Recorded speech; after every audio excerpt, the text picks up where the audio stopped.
The shadows from that night still play across my mind. My mother's words cut deeper than the glass that sliced through my skin.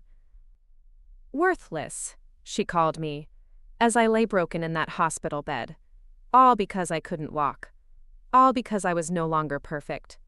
All because I had dared to survive when others said I should have died. But as I signed the final papers selling my tech company for $85 million, I realized some wounds heal in ways no one expects.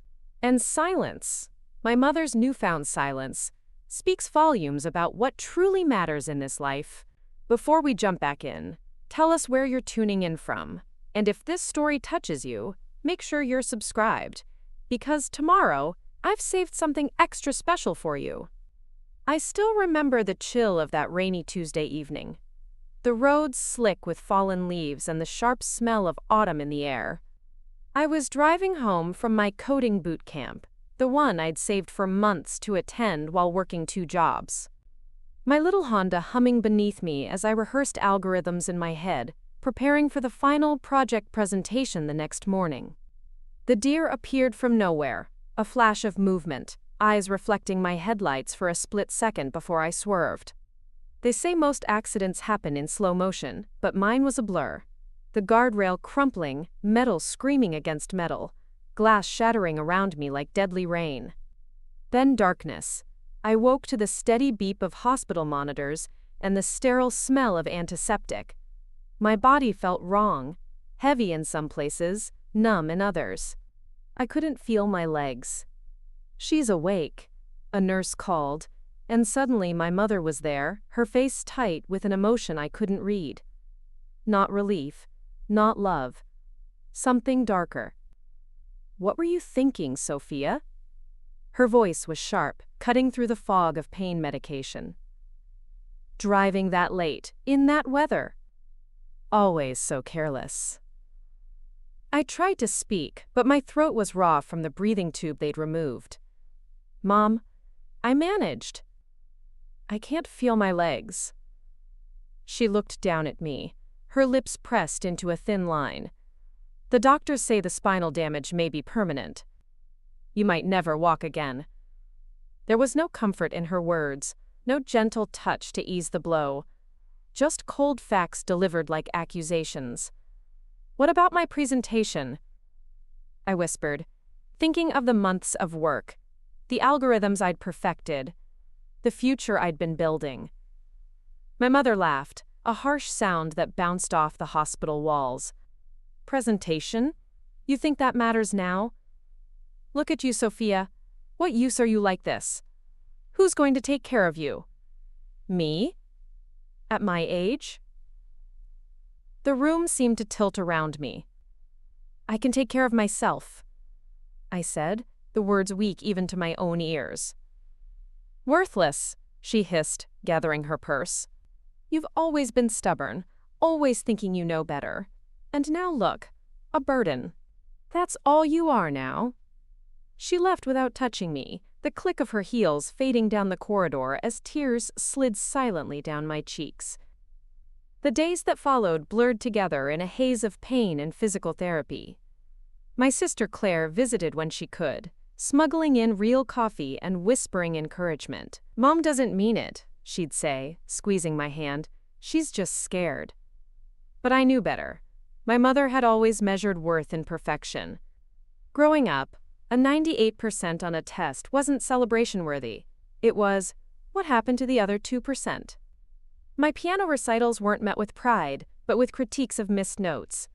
My college scholarship wasn't an achievement, but the least you could do. And now, I was broken. Imperfect, in the most visible way.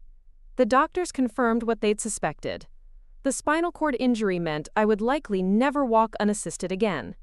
With intensive physical therapy, you might manage short distances with braces and crutches, they explained. But full recovery, that's not on the table.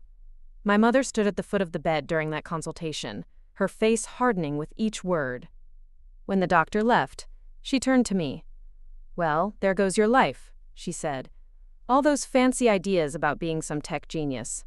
Who's gonna hire you now?" Something inside me cracked at those words, not in defeat, but in defiance. "Get out," I whispered. Excuse me? My mother's eyebrows shot up. Get out of my room. My voice grew stronger. If you can't be supportive, if you can't see me as anything but worthless now, then get out. How dare you speak to me that way after all you've what, Mom? Criticized? Belittled? Made me feel like I was never good enough? And now that I'm in this chair, you've written me off completely. You're being ridiculous, Sophia. I'm just being realistic about my worth? I finished for her. My worth isn't in my legs. It never was. And I don't need you here reminding me of all the ways I'm failing to meet your impossible standards. My mother's face flushed red. Fine, she snapped, gathering her things. Call me when you've come to your senses and realized you need me. As the door closed behind her, I felt something I hadn't expected. Relief. For the first time in my life, I'd set a boundary with the woman whose approval I'd been chasing for 24 years. Later that night, as I lay awake listening to the hospital sounds, I made a decision. If my mother thought I was worthless because I couldn't walk, I would show her, and the world, what I could still do with my mind. The following morning, I asked the nurse for my laptop. Time to get back to work, I told her. Honey, you need to rest, she said, concern creasing her forehead. What I need is purpose, I replied. And I'm not going to find that staring at these walls. Preparing and narrating this story took us a lot of time. So if you are enjoying it, subscribe to our channel. It means a lot to us. Now back to the story. My final bootcamp project had been an adaptive algorithm for predictive text. Nothing revolutionary, but solid work. But as I sat in that hospital bed, a new idea began to form. What if I could create an interface that responded to micro-movements? Something that could help people with limited mobility navigate digital spaces more intuitively? I missed my graduation ceremony. Instead, I coded, hour after hour, day after day, as my body healed and adapted to its new limitations. The physical therapists would find me typing between sessions, sometimes with tears of frustration streaming down my face when my hands wouldn't cooperate, or when the pain became too much. You're pushing too hard, they'd warn. Not hard enough. I'd counter. Claire visited regularly, bringing food that wasn't hospital mush and updates from the outside world. Mom's telling everyone you're having some kind of breakdown, she reported one afternoon. Says you're in denial about your condition. I snorted, not looking up from my screen. I'm more aware of my condition than anyone. I'm the one living it. I know that, Claire said softly. But maybe slow down a little? You look exhausted.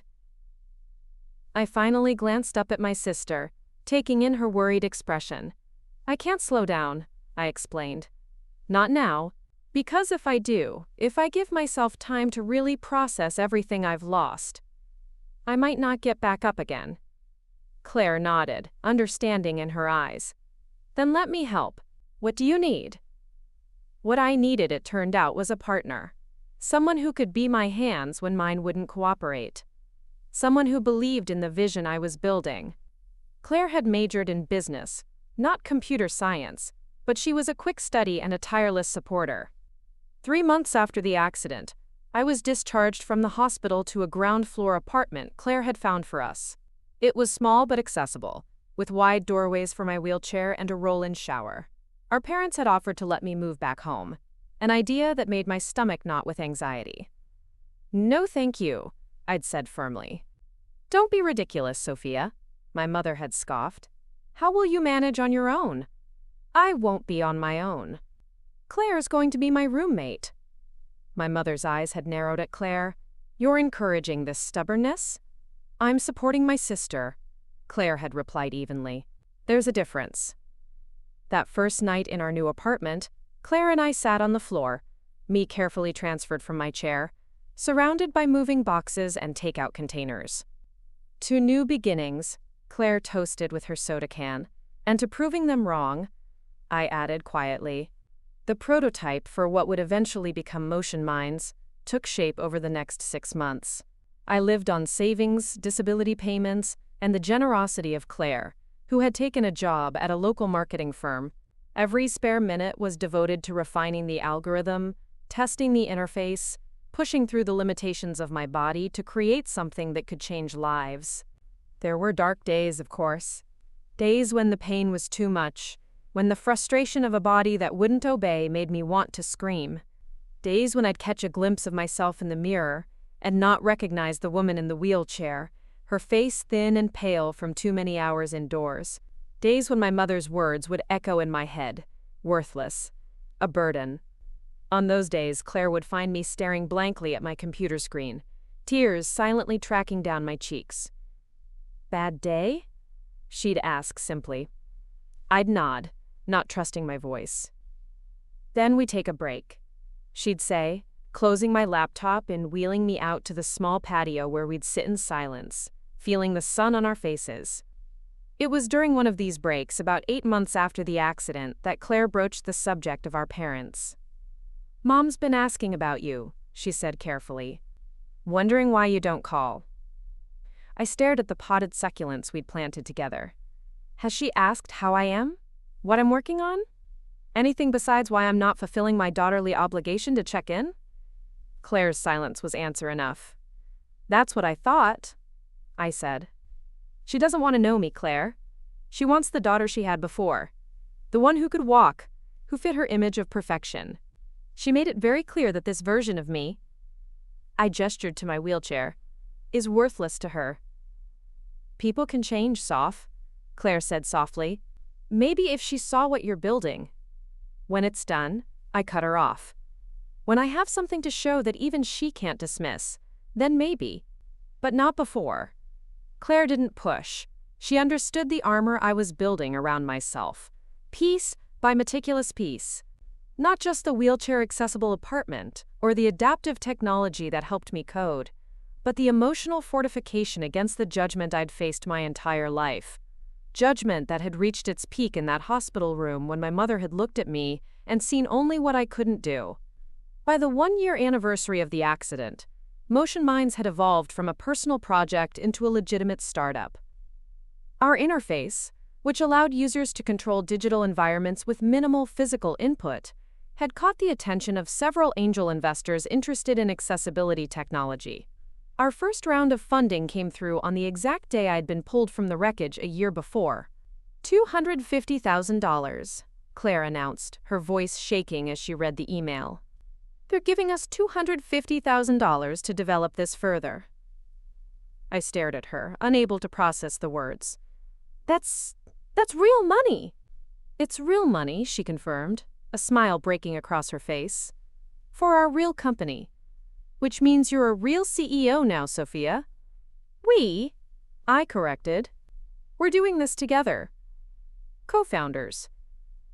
Claire knelt in front of my wheelchair, taking my hands in hers. "Are you ready for this?"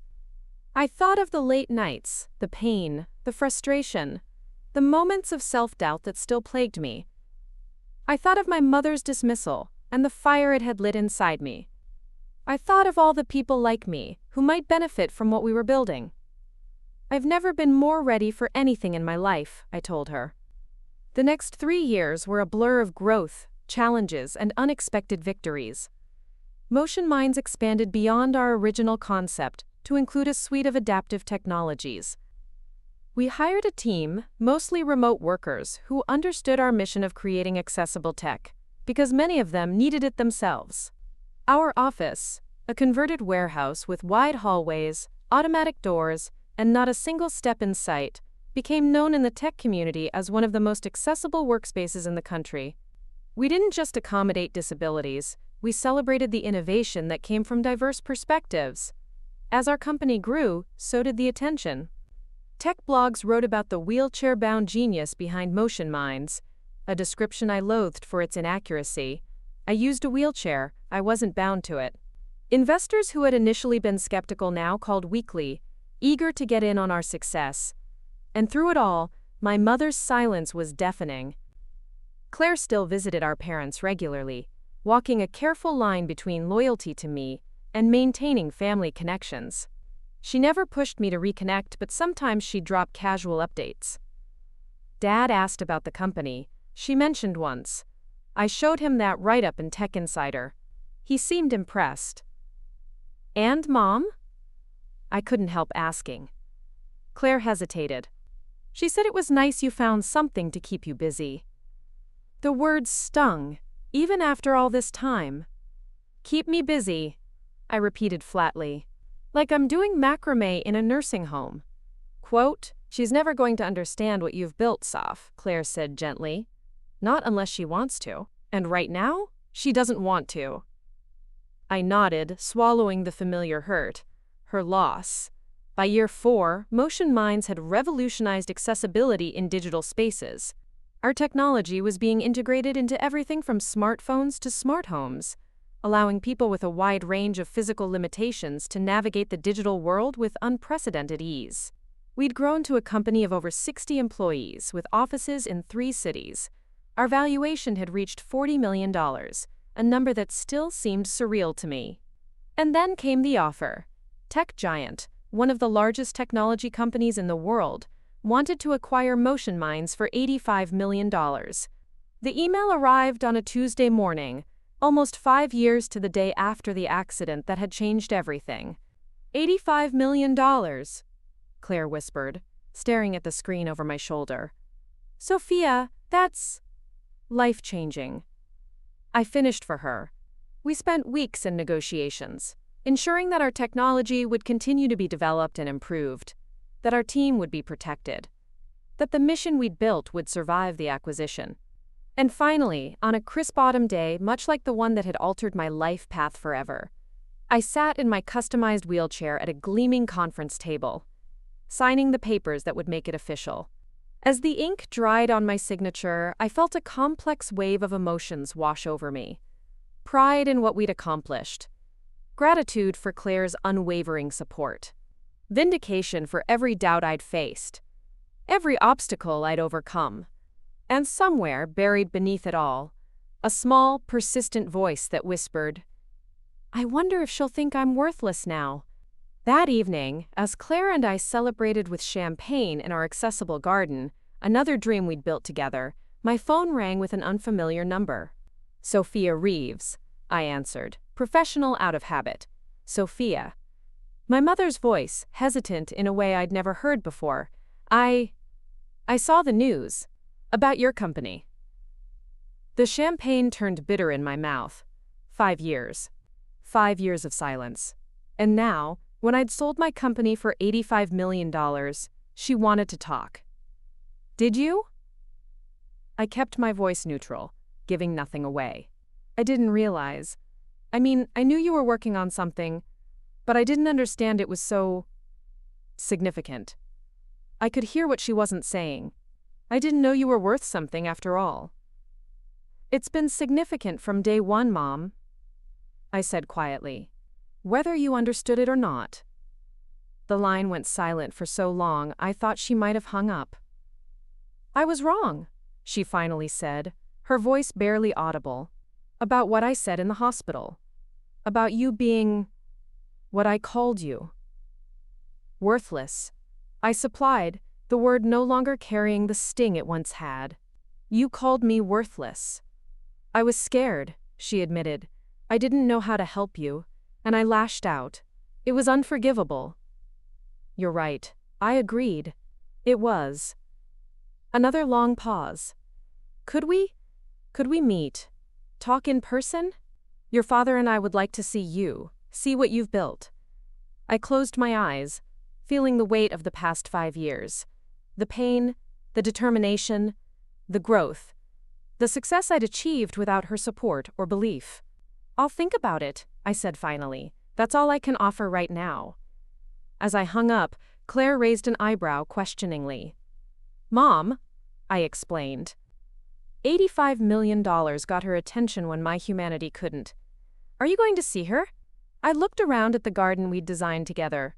Wheelchair-accessible pathways winding between raised beds of flowers and herbs. I thought of our company, built from pain and determination, and the refusal to be limited by others' perceptions. I thought of the woman I'd become, stronger, more resilient, and infinitely more self-assured than the broken girl in that hospital bed. Maybe, I said. But not because I need her approval anymore. That girl is gone. Claire smiled, raising her glass. To proving them wrong. No, I corrected, clinking my glass against hers. to proving ourselves right. As the sun set over our garden, painting the sky in shades of pink and gold, I felt a sense of peace settle over me. My worth had never been in my ability to walk or in my mother's approval, or even in the $85 million that now sat in my bank account. It had been inside me all along, waiting for me to recognize it, to fight for it, to build something beautiful from the pieces of a broken life. And that, I realized, was worth more than anything. The day after my conversation with my mother, I sat alone in my home office, staring at the framed copy of our first major tech publication feature. The headline read, "Motion Minds: How One Woman's Tragedy Sparked a Revolution in Adaptive Technology." The photo showed me in my wheelchair, surrounded by our diverse team, all of us smiling with the kind of exhausted joy that comes from building something meaningful against all odds. Before we jump back in, tell us where you're tuning in from, and if this story touches you, make sure you're subscribed, because tomorrow, I've saved something extra special for you. My fingers traced the glass over my own face in the photograph. The woman looking back was confident, determined, so different from the broken girl who had lain in that hospital bed 5 years earlier, her mother's words echoing in her ears. Worthless. A burden. The chime of my laptop pulled me back to the present. An email from our legal team confirming the final details of the acquisition.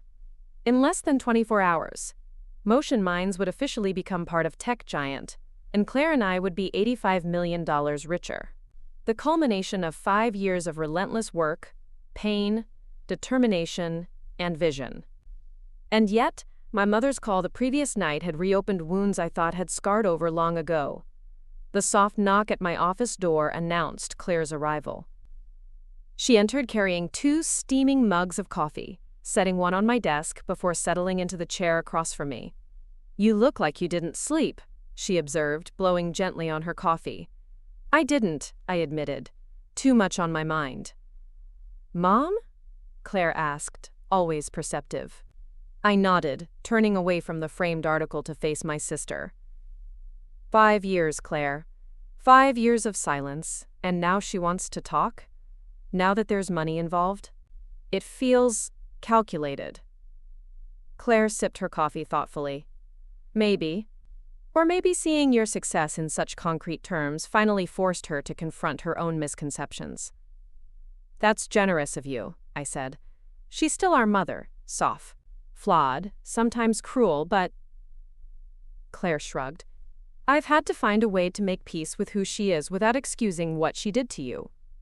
I studied my sister's face, searching for signs of the resentment I sometimes feared she must harbor. Claire had put her own life on hold to help build mine back up.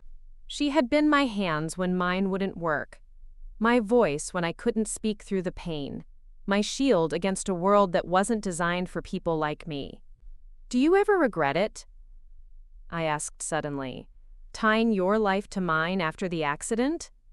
You could have had your own path, your own success." Claire's expression softened. "This is my success too, Sophia. Motion Minds is as much mine as it is yours. We built this together. But the idea was mine. The initial code. And I handled the business development, the investor relations, the team building." Claire cut in. "Stop trying to minimize my contribution because you're feeling guilty. I chose this path. I've never regretted it for a second." The certainty in her voice eased something tight in my chest. "I don't deserve you." "Probably not," she agreed with a grin. "But you're stuck with me anyway." We sat in comfortable silence for a moment, the familiar rhythm of our partnership settling around us like a well-worn blanket. "So," Claire finally said, "are you going to see her?" I sighed, running a hand through my hair. "I don't know. Part of me wants to say no on principle. Make her live with the consequences of her actions. And the other part? Wants to roll into her house in my custom wheelchair, wearing designer clothes bought with my multi-million-dollar payout, just to see the look on her face." Claire laughed. "Petty. I like it." "It's not just petty, though," I admitted, suddenly serious. "There's this little girl inside me who still wants her mother to say she's proud. To acknowledge that I've made something of myself despite. Or maybe because of the accident. That's normal, Soph. Is it? Because it feels pathetic. I'm 30 years old. I just sold a company for $85 million. I shouldn't still be seeking validation from a woman who called me worthless when I was at my lowest? Claire set down her mug, leaning forward. Wanting parental approval doesn't make you weak or pathetic. It makes you human. The question is, what do you need more right now? To protect yourself from potential disappointment, or to try for some kind of resolution? I didn't have an answer. Not yet. Think about it, Claire said, standing. In the meantime, we have a company to hand over. The transition team will be here in an hour. The rest of the day passed in a flurry of meetings, signatures, and handshakes. The tech giant executives were respectful, even admiring of what we'd built.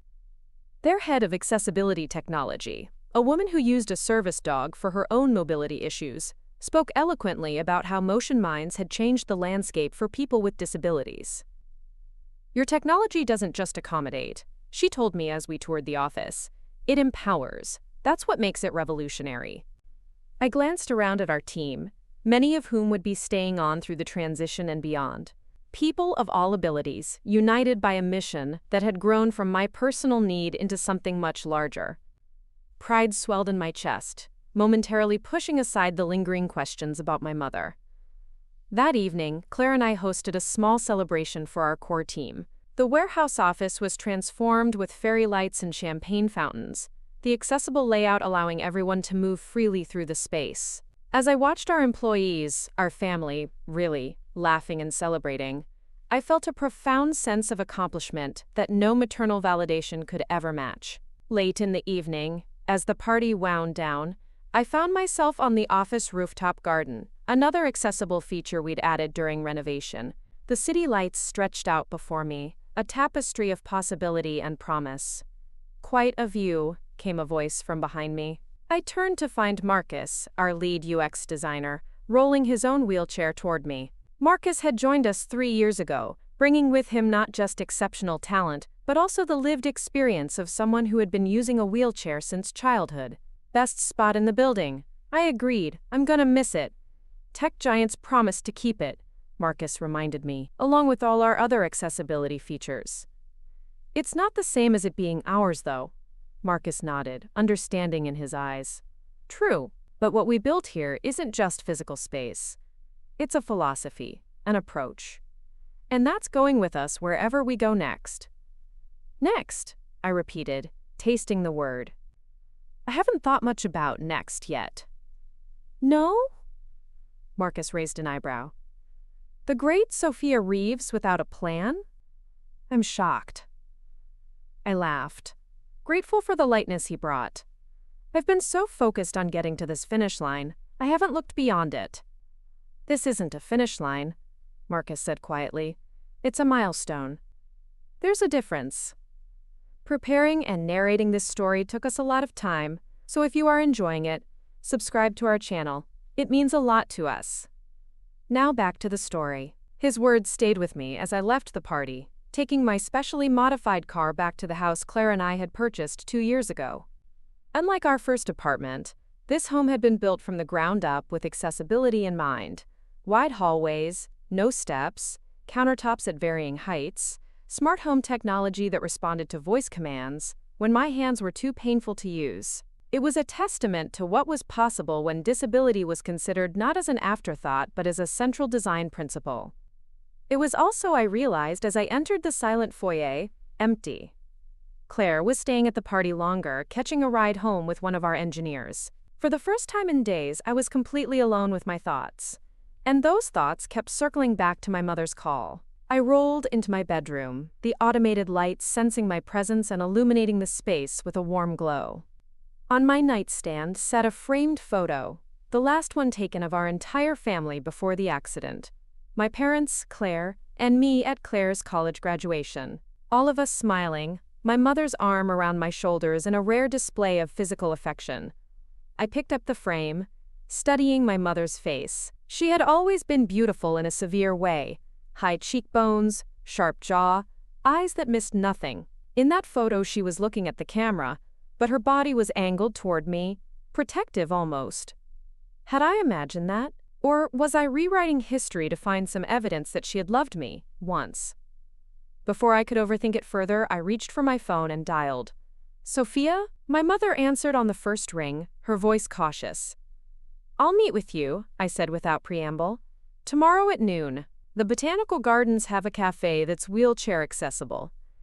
I emphasized the last word slightly, a reminder that my condition was not something to be ignored or glossed over. We'll be there, she replied, and I could hear relief in her tone. Your father and I both. Good night, Mother, I said, ending the call before emotion could creep into my voice. Sleep eluded me that night. I tossed in my specialized bed, memories and anxieties chasing each other through my mind. By morning, I was exhausted, but resolute. This meeting wasn't about seeking my mother's approval anymore. It was about closing a chapter, one way or another. Claire found me in the kitchen, attempting to make pancakes despite the tremors in my hands that sometimes made fine motor tasks difficult. Here, let me, she offered, taking the spatula. You look like you didn't sleep again. I'm meeting Mom and Dad today, I said, watching her flip the pancake with practiced ease. Botanical Gardens at noon. Claire's hand paused briefly before resuming its work. Want me to come with you? No, I said. This is something I need to do alone. She nodded, understanding as always. Just remember, whatever happens today doesn't change what you've accomplished. Doesn't change who you are. I know, I said, though part of me wondered if I truly did. The Botanical Gardens were in full bloom that day, a riot of color and scent that would normally have lifted my spirits. But as I navigated my wheelchair along the accessible paths toward the cafe, tension coiled tighter in my chest with each meter. I spotted them before they saw me. My father's tall frame, my mother's perfect posture as they sat at a table near the window. They looked older than I remembered, more fragile somehow. My father's hair had gone completely gray, and my mother's face bore lines I didn't recognize. For a moment, I considered turning around, fleeing this confrontation I had initiated. But then my mother looked up, her eyes meeting mine across the garden. And it was too late. I approached the table, noting with a mixture of surprise and approval that they had chosen one with a removable chair, allowing me to roll my wheelchair right up to the table surface. Sophia! My father stood, uncertainty in his movements as he leaned down to kiss my cheek. You look well. Thank you, I replied, accepting the awkward greeting. You both look older. My mother flinched slightly at that, her hand automatically rising to touch her hair. 5 years is a long time, she said quietly. An uncomfortable silence fell, broken only when a waiter arrived to take our drink orders. Once he departed, my father cleared his throat. We saw the news about your company, he began. The acquisition? It's impressive what you've built. Thank you, I said again, keeping my tone neutral. It's been a lot of work. We didn't understand, my mother interjected suddenly. What you were doing. The technology. Claire tried to explain it, but you weren't interested. I finished for her. Because anything I did from a wheelchair couldn't possibly be worthwhile, could it? My mother's eyes widened. That's not. Isn't it? I cut her off. You called me worthless, Mom. In that hospital room, when I had just learned I might never walk again. When I needed support more than I ever had in my life. You looked at me and saw nothing of value. My father reached for my mother's hand, squeezing it gently. Sophia? What your mother said that day was unforgivable. We know that. But people say terrible things when they're afraid. Afraid? I repeated, incredulous. What did you have to be afraid of? I was the one facing a life-altering injury. We were afraid for you, my mother said, her voice barely above a whisper. For your future. For how the world would treat you. And I handled that fear badly. Terribly. I studied her face, searching for signs of the dismissive woman who had walked out of my hospital room. Instead, I saw something I hadn't expected. Shame. When you refused to come home, when you and Claire moved into that apartment together, I was sure you were making a mistake. My mother continued. I thought you were being stubborn, refusing help out of pride. It wasn't pride, I said. It was self-preservation. I realize that now, she admitted. But it took me too long. By the time I understood what you were doing, building something, not just adjusting, you were already gone from our lives. The waiter returned with our drinks, his cheerful demeanor at odds with the heaviness of our conversation. When he left, my father spoke up. "We've followed your career, Sophia, even when we didn't reach out. The articles about motion minds, the awards, the recognition. We saved everything. Why didn't you call all these years?" My mother looked down at her hands. "Because I didn't know how to face what I'd done. How to apologize for something so fundamental. And the longer it went on, the harder it became. Until there was $85 million involved," I said, unable to keep the bitterness from my voice. "Then suddenly you found the courage." "That's not fair," my father protested, but my mother raised a hand to stop him. "No, she's right to question our timing," she said. "The money didn't matter to us, Sophia. But it was in all the news outlets, impossible to ignore.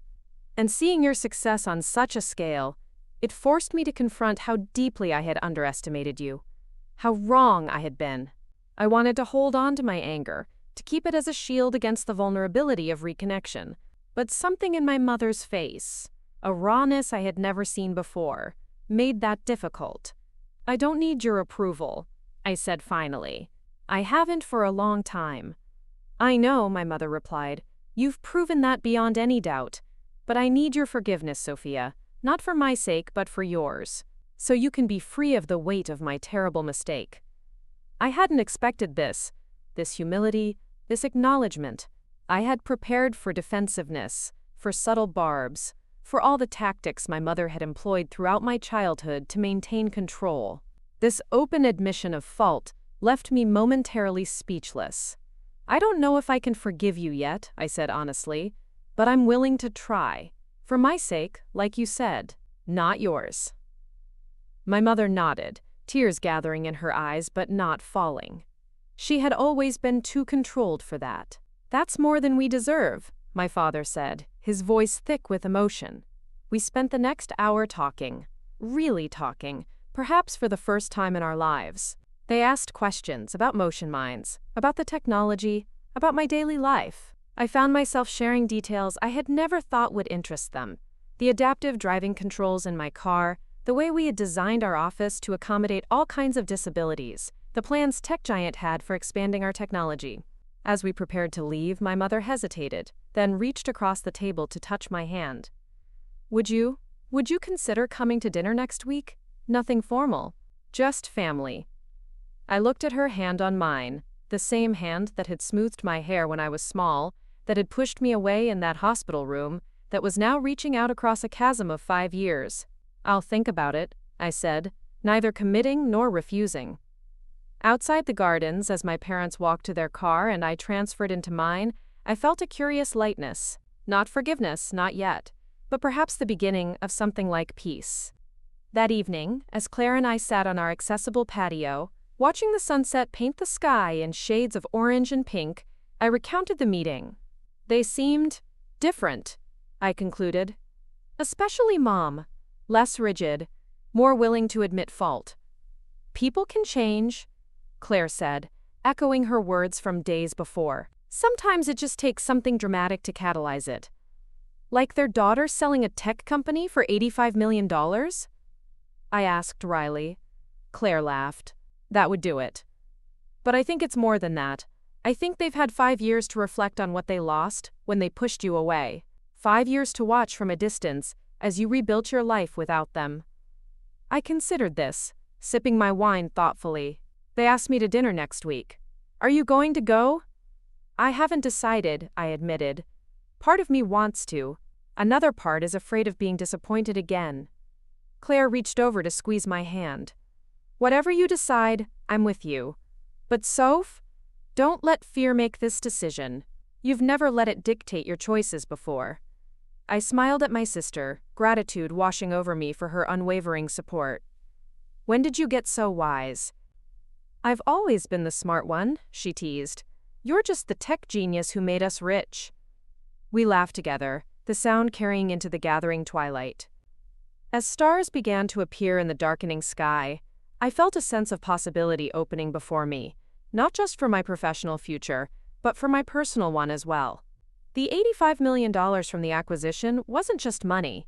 It was freedom. Freedom to choose what came next. Freedom to heal old wounds if I wanted to. Freedom to leave them behind if I didn't. For the first time since the accident, I felt truly in control of every aspect of my life. My mother had once called me worthless when she saw me broken. Now, as I sat whole in my own way, successful, independent, surrounded by love and purpose, I realized that my worth had never been tied to her perception. It had been inside me all along, waiting for the right circumstances to emerge. The accident hadn't diminished me, it had revealed me. And that revelation was worth more than all the millions in my bank account. The decision to meet my parents for dinner weighed on me for days. Every time I thought I'd made up my mind, doubt would creep in, whispering reminders of past hurts and disappointments. But as the week progressed, something Marcus had said at our celebration kept resurfacing. This isn't a finish line, it's a milestone. Perhaps reconciliation with my parents could be another milestone rather than an ending, a point of transition rather than a destination. The thought brought unexpected comfort as I navigated the strange limbo of post-acquisition life. Tech Giant had been true to their word about keeping our team and mission intact. I had been offered a consulting role, flexible hours, substantial compensation, and the freedom to pursue new projects.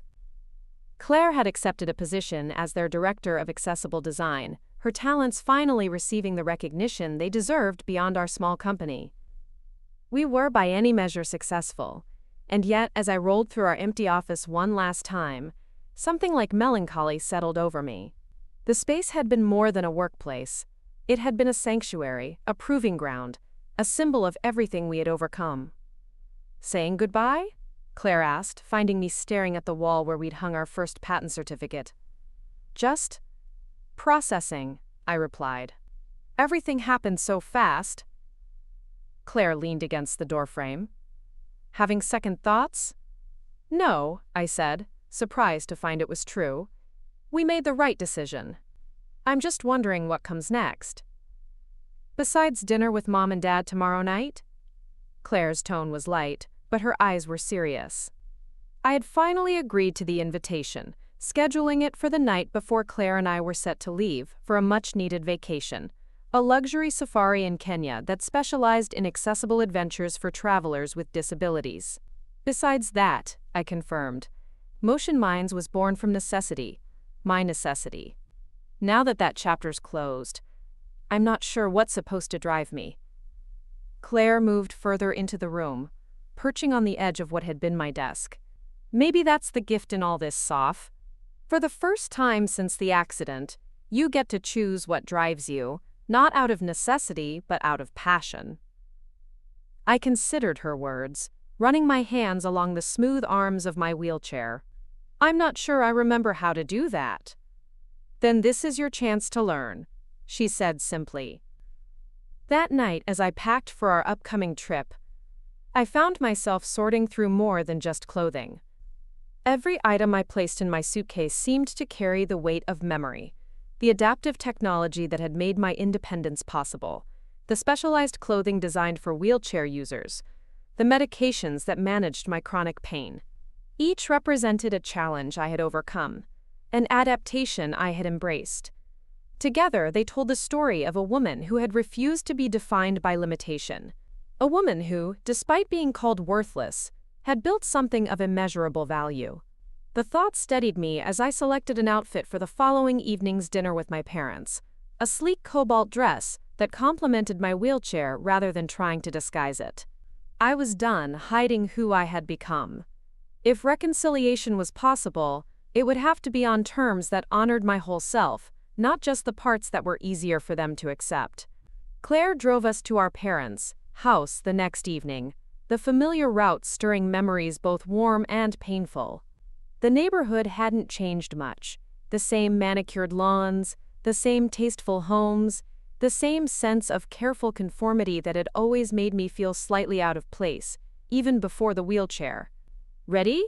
Claire asked as we pulled into the driveway. I took a deep breath. As I'll ever be. The house had changed, I realized, as Claire helped me navigate my wheelchair up a newly installed ramp to the front door. The steps that had once made the entrance inaccessible were now complemented by a gently sloping pathway. It wasn't a perfect solution. The angle was slightly steeper than ideal, but it was evidence of effort, of consideration. My father opened the door before we could ring the bell, his face a mixture of anxiety and hope. "Girls," he said warmly. "Come in, come in." The interior had been rearranged as well. Furniture that had once crowded the entryway had been moved, creating a clear path for my wheelchair. The dining room table, visible through the archway, was set with familiar china, and one chair had been removed to accommodate me. "We tried to make it easier for you to navigate," my father explained, following my gaze. "Your mother's been reading about accessible design. We probably didn't get everything right." "It's a start," I acknowledged, surprised by the gesture. My mother appeared from the kitchen, wiping her hands on an apron, a domestic image so at odds with my memories of her perfectly composed, never a hair out of place presence that I almost didn't recognize her. "Sophia, Claire," she greeted us, hesitating briefly before leaning down to embrace me. The hug was awkward, tentative, but genuine. "Dinner's almost ready. I made your favorite, Sophia, lasagna with extra cheese. It had been my favorite once. In a childhood so distant it felt like it belonged to someone else." The fact that she remembered, that she had tried to reach back across the years to find some point of connection, touched me unexpectedly. "Thank you," I said, my voice softer than I had intended. Dinner was a careful dance of polite conversation, delicate navigations around painful topics, and moments of surprising connection. My parents asked about the acquisition, about our plans for the future, about the upcoming safari trip. I found myself sharing details I had once kept guarded, the daily challenges of life with a spinal cord injury, the innovations we had developed, the community we had built. "We've been following your work," my father admitted over dessert. "Subscribing to all the tech journals, watching for your name. Your father even bought tech giant stock the day after the acquisition was announced," my mother added with a small smile. "He said it was a sound investment, but really, he was just proud." Preparing and narrating this story took us a lot of time, so if you are enjoying it, subscribe to our channel, it means a lot to us. Now back to the story. "Proud?" I echoed, the word hanging in the air between us. "Immensely," my father confirmed, his eyes meeting mine directly. "What you've built, Sophia, it's extraordinary. Not just the technology, but the vision behind it. The way you've turned your experience into something that helps others." I glanced at Claire, finding her watching me with quiet support. "It wasn't just me," I said. "Claire was there from the beginning. I couldn't have done any of it without her." "We know," my mother said, reaching across the table to touch Claire's hand. "And we've never properly thanked you for that, Claire, for being there when I failed to be." Claire's eyes widened slightly at the unexpected acknowledgement. "She's my sister," she said simply, as if that explained everything, and perhaps it did. As the evening wound down, my mother disappeared briefly, returning with a small wrapped package. "This is for you, Sophia," she said, placing it in my lap. "Something I should have given you a long time ago." I unwrapped it carefully, revealing a worn leather journal. Opening it, I recognized my grandfather's handwriting, the same grandfather who had told me never to let anyone take what I had worked for. "It's his journal from when he started his business," my mother explained. "He always said you reminded him of himself, stubborn, determined, unwilling to take no for an answer." "You never told me that," I said, running my fingers over the faded pages. "There are a lot of things I should have told you," my mother admitted. "Things I should have seen in you instead of trying to mold you into something else. I was wrong, Sophia. Wrong about so many things." The words hung in the air, an offering I wasn't sure I was ready to accept fully. But as I held my grandfather's journal, a tangible link to a man who had seen my potential long before I recognized it myself, I felt something shift inside me. Not forgiveness, not yet, but perhaps the possibility of it. Thank you, I said, closing the journal carefully.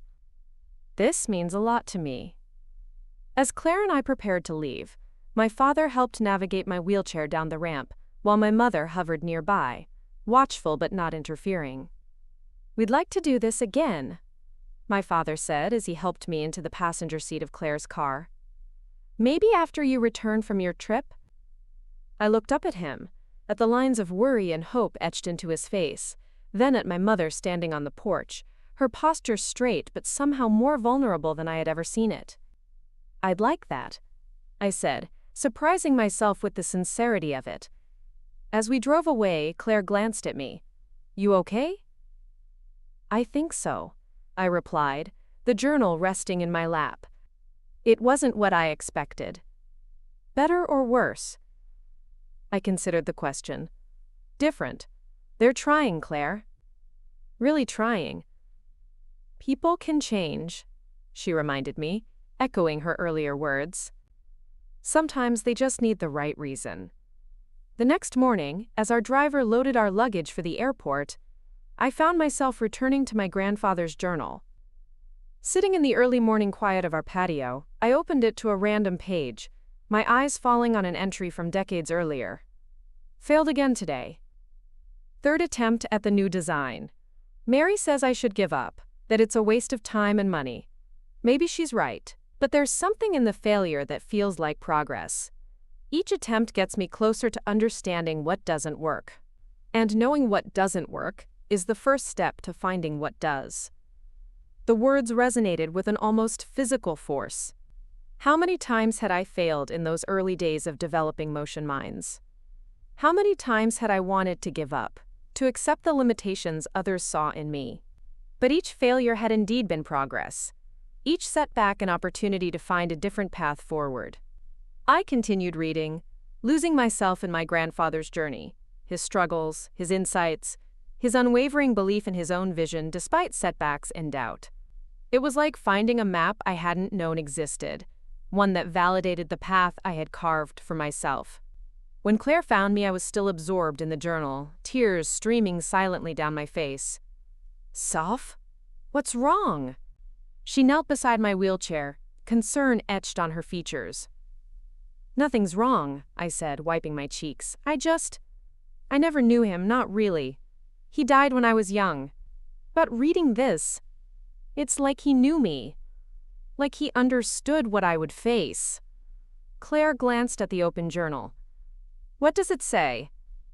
I ran my fingers over a passage I had read multiple times already. Success isn't measured by what you achieve, but by what you overcome to achieve it. The world will always try to define your worth by its narrow standards. The trick is to define it for yourself. He was talking about his business struggles, I said quietly. But it could have been written for me, for what happened after the accident. Claire squeezed my hand. Maybe in some way it was. Maybe he recognized something in you even then. The same spirit that would eventually build motion minds from nothing. As our driver pulled up, signaling it was time to leave for the airport, I closed the journal carefully, placing it in my travel bag. Whatever came next in my journey, I would carry these words with me, this unexpected inheritance more valuable than any financial windfall. The Kenyan safari exceeded every expectation. The company specialized in accessible travel experiences, with modified vehicles, trained staff, and itineraries designed to accommodate various disabilities without sacrificing the adventure. For 14 days, Claire and I immersed ourselves in the landscape, watching elephants at a watering hole from our specially adapted Jeep, listening to lions roar in the darkness from our accessible tent, feeling the rhythm of a different world. It was there, under the vast African sky, that clarity finally came. We were seated at a lookout point, watching the sunset paint the savannah in gold and crimson, when I turned to Claire. I know what I want to do next, I said. Claire smiled, unsurprised. I was wondering when you'd figure it out. Tell me. I want to create a foundation, I explained, the idea gaining shape as I spoke, using a portion of the acquisition money to fund accessibility innovations, not just in tech, but in all areas, architecture, transportation, education, travel. A way to scale what we did with Motion Minds, Claire nodded. Exactly. Tech Giant will continue developing our technology, but there are so many other barriers that need addressing. So many other people with disabilities who have brilliant ideas but lack the resources to bring them to life. Claire's eyes lit up with understanding. You're not looking for the next project. You're looking to enable other people's projects. Yes, I confirmed, the rightness of it settling in my chest. My accident led to Motion Minds because I had advantages many don't: education, family support, financial resources. What if we could provide those advantages to others facing similar challenges? The Reeves Foundation? Claire mused. It has a nice ring to it. The Reeves Baker Foundation? I corrected. This is our legacy, not just mine. Claire's smile was soft in the fading light. I like the sound of that. Over the remaining days of our safari, the idea took shape. We sketched outlines of grant programs, discussed potential partners, and debated the foundation's scope. By the time we boarded our flight home, we had a clear vision of what we wanted to create, not just a charitable organization, but a platform for transformation. Our parents met us at the airport, another surprise in this season of unexpected reconnections. My father had arranged for an accessible van, and my mother had prepared a welcome home meal. Small gestures, perhaps, but significant in what they represented: a willingness to adapt, to learn, to meet me where I was rather than where they wished I could be. Over dinner, we shared our plans for the foundation. My parents listened with genuine interest, asking thoughtful questions about our vision and offering connections that might help. My father's former colleagues in finance, my mother's friends in nonprofit management. We'd like to help if you'll let us, my father said as the evening wound down. Not to take over or direct things, but to support you however we can. You've always been so independent, Sophia, my mother added. It's one of your strengths. But it's okay to let people help sometimes, especially people who love you. I looked at her, searching for signs of the woman who had called me worthless in that hospital room. Instead, I found only sincerity in her eyes, a humility that had never been there before. I'm learning that, I admitted, slowly. In the weeks that followed, the foundation took shape with remarkable speed. Claire and I secured office space, fully accessible, of course, and began assembling a team. We established grant criteria focused on innovations that would improve independence and quality of life for people with disabilities. We created mentorship programs to connect experienced entrepreneurs with disabled inventors and designers. And to my continued surprise, my parents became valuable allies in the process. My father's business acumen helped navigate the complex legal requirements of establishing a foundation, while my mother's organizational skills proved invaluable in coordinating our first fundraising gala. It was at that gala, 6 months after selling Motion Minds, that I found myself on stage facing a room full of potential donors, partners, and grant recipients. From my wheelchair, I surveyed the crowd: tech industry leaders, disability advocates, former colleagues, and family. My mother sat in the front row, her posture still perfect, but her expression softer than I remembered from childhood. Beside her, my father watched with undisguised pride. Claire stood to the side of the stage, ready to join me for the presentation we had prepared together. 5 years ago, I began, my voice steady despite the emotion threatening to overtake me. I lay in a hospital bed, newly paralyzed, being told what I couldn't do, what I would never do again, being made to feel that my worth had somehow diminished along with my mobility. The room was silent, attentive. But disability doesn't diminish worth, I continued. It transforms perspective. It reveals strengths you never knew you had. It connects you to a community of people who understand challenges in ways others can't. I gestured to Claire, who joined me on stage. With my sister's help, I turned that perspective into a company that changed how technology serves people with disabilities. Now, with your support, the Reeves Baker Foundation will empower others to do the same, to transform their unique challenges into innovations that benefit not just the disability community, but society as a whole. As applause filled the room, I caught my mother's eye. Tears streamed down her face, but she was smiling. A smile of genuine pride, of love, of regret for what had been lost, and hope for what could still be built. Later that evening, as the event wound down, she approached me, taking a seat in an empty chair next to my wheelchair. "I was wrong, Sophia," she said simply. "You've said that before, Mom," I reminded her gently. "And I'll keep saying it until you believe me," she replied. "Not just about the accident, about the house, about the company. I was wrong about who you were all along. I tried to make you into a version of myself instead of seeing the extraordinary person you already were." I studied her face, finding vulnerability where there had once been only rigid control. "Why did it take this?" I asked, gesturing to my wheelchair. "Why did it take me selling a company for $85 million for you to see me?" My mother's hands twisted in her lap. "Because I was measuring the wrong things," she admitted. "Success, worth, value.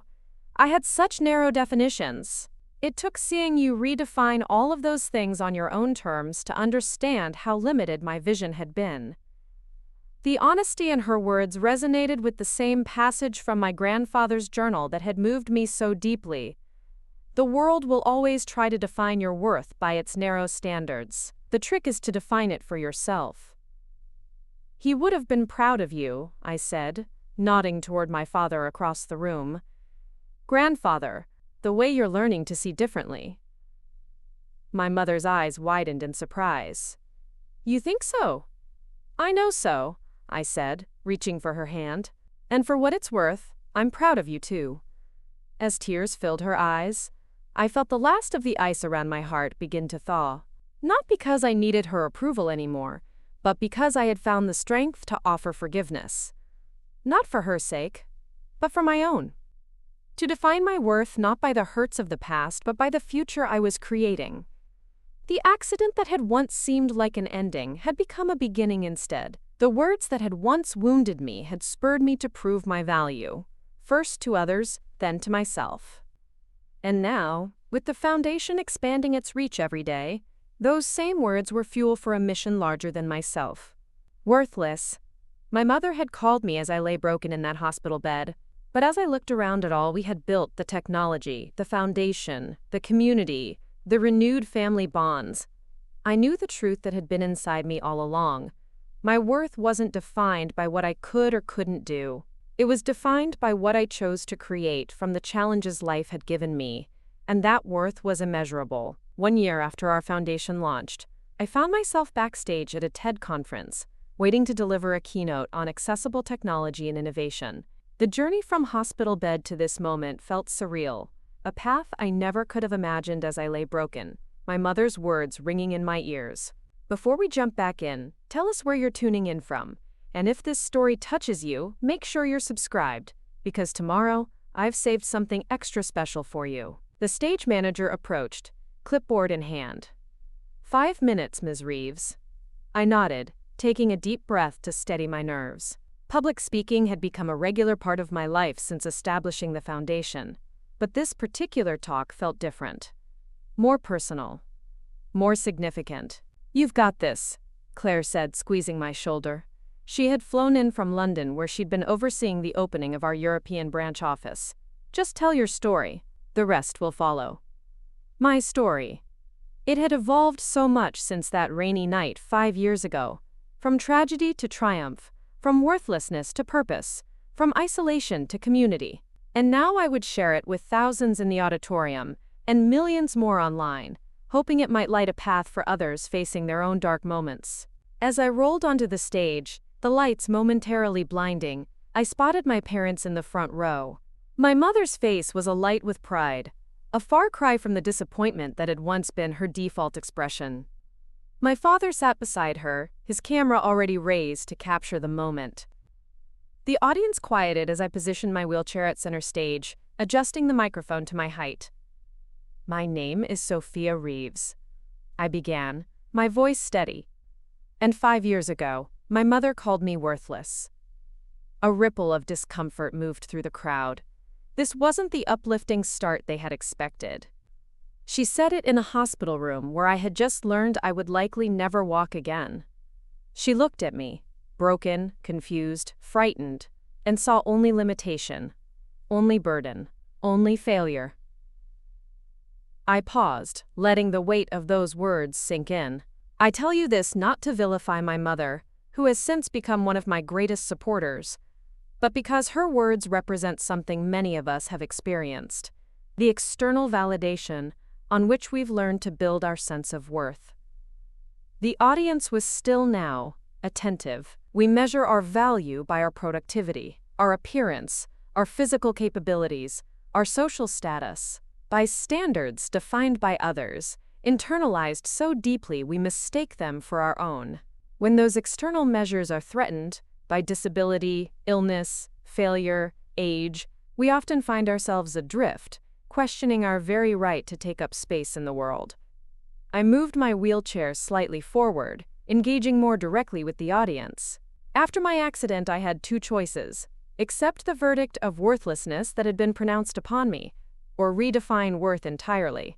I chose the latter. Not immediately, not easily, but ultimately, completely. For the next 20 minutes, I shared my journey from those first painful days in the hospital through the founding of Motion Minds to the creation of our foundation. I spoke about the challenges, the innovations, the community we had built, and I spoke about transformation, not just of technology or accessibility, but of perspective. The most powerful technology isn't the algorithm we created or the interface we designed, I explained. It's the shift in mindset that recognizes disability not as a deficit to be overcome, but as a difference to be designed for. A perspective that can generate solutions benefiting everyone, not just those with visible disabilities. I gestured to the sleek design of my wheelchair, custom built with technology developed through our foundation. This isn't just a medical device. It's a mobile workstation, a design statement, an extension of my body and personality. It represents freedom rather than limitation. Much like eyeglasses, once purely medical, are now fashion accessories that enhance rather than detract from identity. As I neared the conclusion of my talk, I felt a calm certainty settle over me. This was where all paths had been leading, not just to personal success or even to helping others with disabilities, but to fundamentally changing the conversation about human value and potential. The accident that paralyzed my body liberated my mind from conventional definitions of worth, I said. It forced me to recognize that value isn't something bestowed upon us by others or measured by arbitrary standards of productivity or ability. It's inherent, immutable, and entirely self-defined. I glanced at my mother, finding her eyes filled with tears, not of pity or regret, but of understanding. The woman who once called me worthless has taught me perhaps the most valuable lesson of all, that even those who wound us deeply can grow, can learn, can transform their perspective. If forgiveness serves anyone, it serves the one who offers it. It creates space for new possibilities, new connections, new futures that aren't defined by past pain. As the applause began, swelling to fill the auditorium, I felt a profound sense of completion. Not an ending, but a milestone, another in the journey that had begun in that hospital room 5 years ago. Backstage, after fielding questions and accepting congratulations, I found a moment of quiet with my family. Claire hugged me tightly, then stepped back to let my parents approach. "That was extraordinary, Sophia," my father said, his voice thick with emotion. My mother simply took my hands in hers, her eyes saying everything words couldn't. The journey to this reconciliation had been neither quick nor easy. There had been difficult conversations, painful revelations, moments when old patterns threatened to reassert themselves. But the foundation we had built was stronger than either of us had imagined possible in those dark days after the accident. "Thank you," I said simply, squeezing her hands, "for being here, for being willing to change." "Thank you for showing me how," she replied. Preparing and narrating this story took us a lot of time, so if you are enjoying it, subscribe to our channel. It means a lot to us. Now back to the story. The weeks following the TED Talk were a whirlwind of activity. The video went viral almost immediately, resonating far beyond the disability community. Emails and messages poured in from around the world, people sharing their own stories of redefinition, of finding worth in unexpected places. of transforming limitation into innovation. But the most surprising response came from an unexpected source. 3 days after the talk was posted online, I received an email from Dr. Eleanor Patel, the neurologist who had first informed me that I would likely never walk again. "I watched your TED Talk yesterday," she wrote. "I've been a practicing neurologist for 30 years, and I've delivered difficult news to countless patients. But watching you speak made me question how I've approached those conversations. The focus on what's lost rather than what remains. The emphasis on limitation rather than possibility. I've scheduled a department meeting to discuss how we might shift our approach, and I wondered if you might be willing to consult with us." The email left me momentarily speechless. The idea that my story might change how doctors communicate with patients at their most vulnerable moments. That was impact I hadn't anticipated. "You're going to do it, right?" Claire asked when I shared the email with her. "Of course," I said, "but I want to do more than just consult. I want to develop a comprehensive program for medical professionals, one that includes input from patients with various disabilities about how diagnosis is communicated, how treatment is approached, how autonomy is respected." Claire smiled. "Another project?" "Another milestone," I corrected, recalling Marcus's words from the night of our acquisition celebration. The Medical Communication Initiative became the newest branch of our foundation's work, bringing together healthcare providers and patients to develop guidelines, training materials, and evaluation metrics for more empowering medical interactions. Dr. Patel became one of our strongest advocates, opening doors to medical schools and hospitals across the country. 6 months after my TED Talk, I found myself addressing a group of medical students at Johns Hopkins, bright young minds at the beginning of their careers, eager to learn but not yet set in the traditional patterns of medical hierarchy and communication. "The words you choose in moments of crisis become the foundation upon which your patients will build their new realities," I told them. "They can either limit or expand possibility. They can either diminish or affirm worth. Choose them with the understanding that they are, in themselves, a form of treatment." The students' engaged faces reminded me of myself at their age, before the accident, when I was full of ambition but unaware of the deeper currents of human experience that now informed my every interaction. I wondered briefly who I might have become without the accident, without my mother's harsh words, without the struggle that had forced me to redefine my understanding of value and purpose.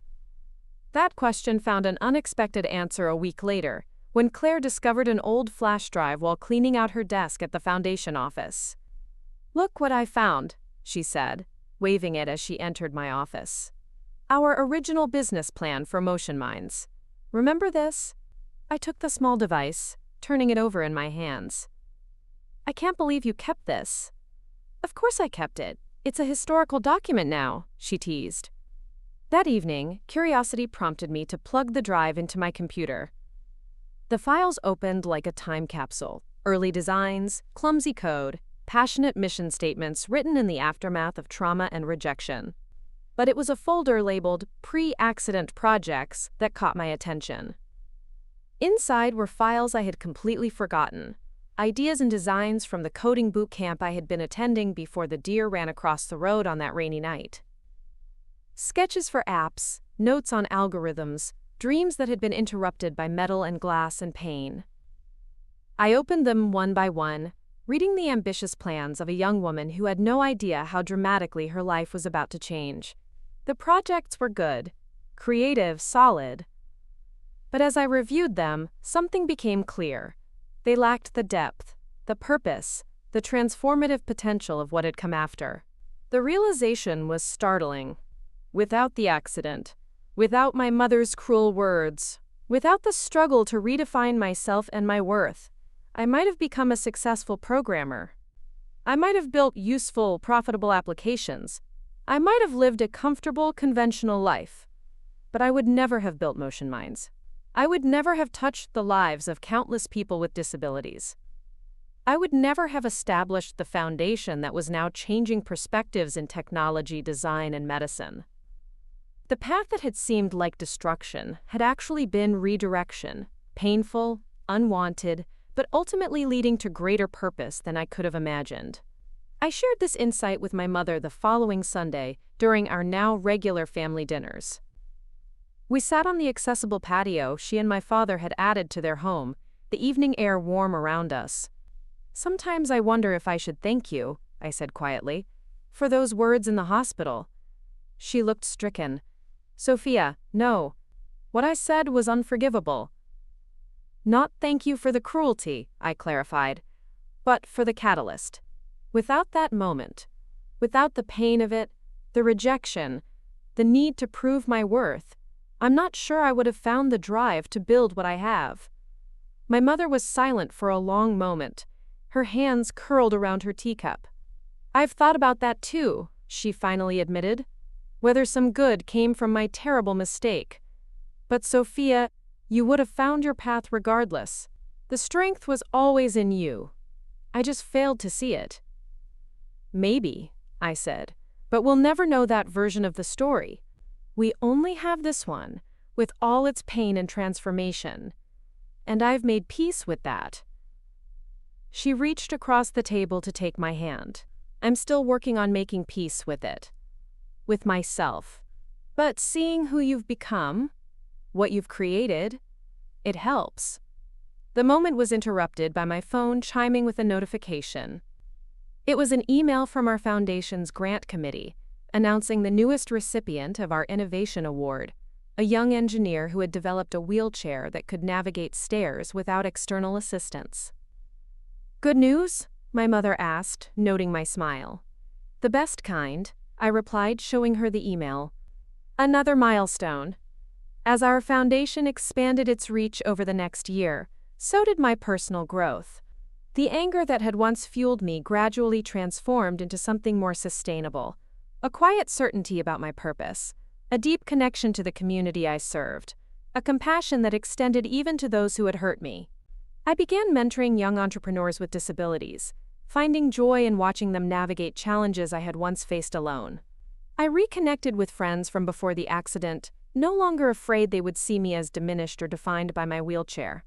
I even started dating again, opening myself to vulnerability and intimacy after years of focusing exclusively on work and mission. Life became fuller, richer, more balanced than it had been in the frantic years of building Motion Minds or the early days of establishing the foundation. I learned to value rest as much as productivity, connection as much as achievement, joy as much as purpose. And through it all, my mother's transformation continued alongside my own. The woman who had once defined worth by narrow standards of perfection and ability now volunteered at a rehabilitation center, sharing her journey from ignorance to understanding with other families struggling to accept disability in their loved ones. "I tell them about you," she confessed during one of our coffee dates, another new tradition in our rebuilt relationship. "Not just what you've accomplished, but how wrong I was in those early days. How much I missed by seeing only what you couldn't do rather than all you could." "That can't be easy," I observed. "It's not," she agreed. "But it's necessary. Because there are other mothers out there right now, saying the same terrible things I said to you. And maybe, if they hear my story, they'll make different choices. Better choices." On the 5th anniversary of selling Motion Minds, 10 years after the accident that had changed everything, the foundation hosted a celebration of the progress we had made. The event was held in the garden of our headquarters, an accessible space designed to showcase beauty without barriers. Hundreds gathered that evening: grant recipients, medical partners, tech developers, supporters, friends, and family. As I looked around at the community we had built, at the innovations we had fostered, at the perspectives we had shifted, I felt a profound sense of gratitude for the journey that had brought me here. Claire joined me at the podium as we prepared to address the gathering.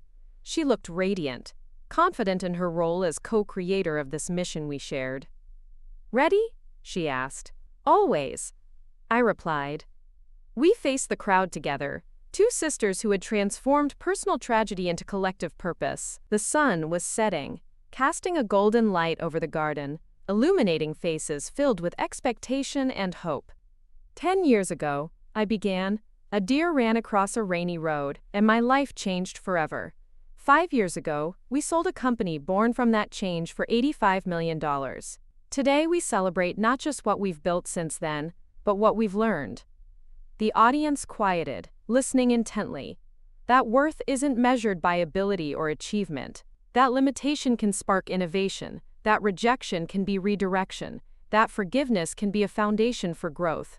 That purpose often finds us in our deepest pain. I glanced at my mother in the front row, her eyes shining with tears and pride.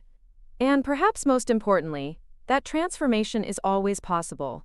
For individuals, for families, for communities, for systems. That no judgment, no limitation, no failure is ever the final word on who we are or what we might become.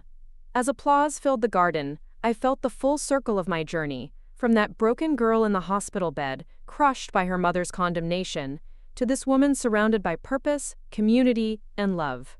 The path had been neither straight nor easy, but every painful step had led to this moment of wholeness I could never have imagined in those dark early days. My worth had never been in question, though it had taken losing everything I thought defined me to discover that truth. It had been inside me all along, inherent, immutable, entirely my own to recognize and claim. And in claiming it, in refusing to accept the verdict of worthlessness that had been pronounced upon me, I had created not just a fortune or a foundation, but a new definition of value that extended far beyond myself. That night, as the celebration continued around me, I rolled my wheelchair to a quiet corner of the garden. The stars were emerging in the darkening sky, distant lights marking possibilities yet to be explored. I thought of all the milestones that had brought me here, and all those that still lay ahead. The accident. The rejection. The first lines of code. The company. The acquisition. The foundation. The reconciliation. The transformation.